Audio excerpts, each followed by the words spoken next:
അല്ലാഹു അല്ലാഹു അല്ലാഹു അല്ലാഹു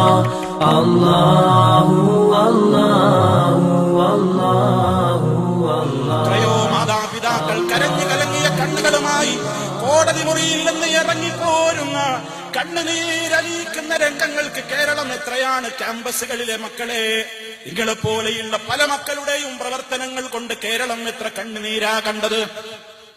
അവളൊരുത്തനെ കണ്ടെത്തി, അവനൊരുത്തിയെ കണ്ടെത്തി. ഇതുവരെ തന്നെ നൊന്ത് പ്രസവിച്ച മാതാവിനോടൊരക്ഷരം ആലോചിച്ചില്ല, ഉപ്പയോടൊരക്ഷരം ആലോചിച്ചില്ല.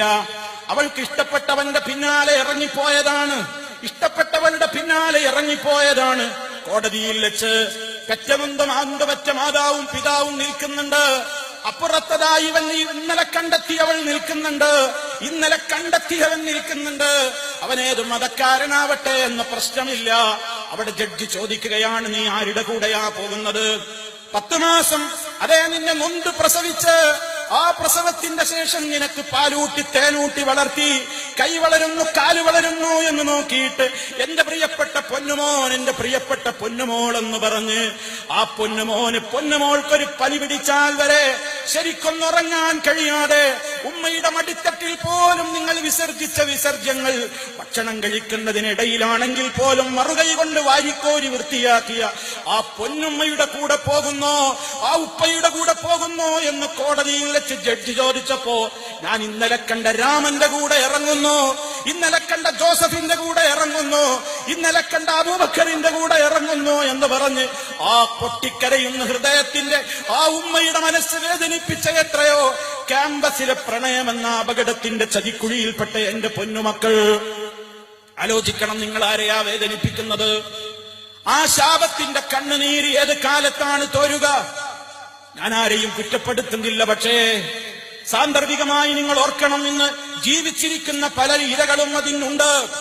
ഉമ്മയുടെ കൽബ് പൊട്ടിയിട്ട് ആ ഉമ്മ കണ്ണുനീരോടുകൂടെ മോളെ പോകല്ല മോളെ, ഉമ്മയാണ് മോളെ നിന്നെ വിളിക്കുന്നത്, വായന്റെ കൂടെ വാഹനത്തിലേക്ക് കയറ്, ഈ ബന്ധത്തിന് എന്റെ മോള് തയ്യാറാവരുതെന്ന് കരഞ്ഞു കലങ്ങിയ പൊട്ടുന്ന കൽബുമായി ഉമ്മ പറഞ്ഞപ്പോഴും മുഖം വെട്ടിച്ചുകൊണ്ട് ഇന്നലെ കണ്ടവന്റെ പിന്നാലെ ധിക്കാരത്തോടെ കയറിപ്പോയ പെണ്ണ്, ആ പെണ്ണിന്റെ അവസ്ഥ ഇന്നെന്താണ്?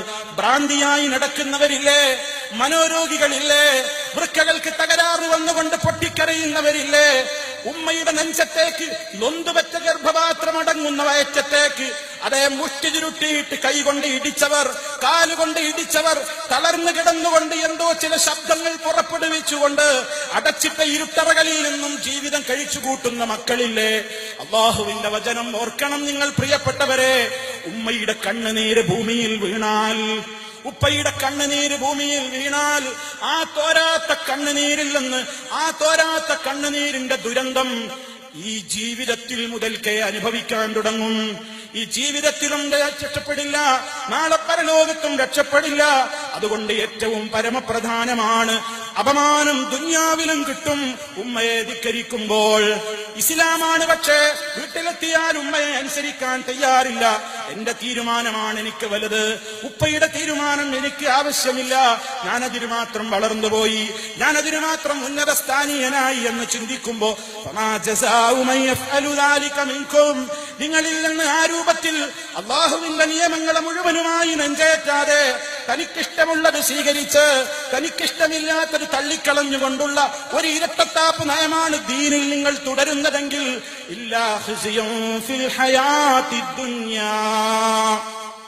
ഈ ലോക ജീവിതത്തിൽ തന്നെ അപമാനമുണ്ടാകും.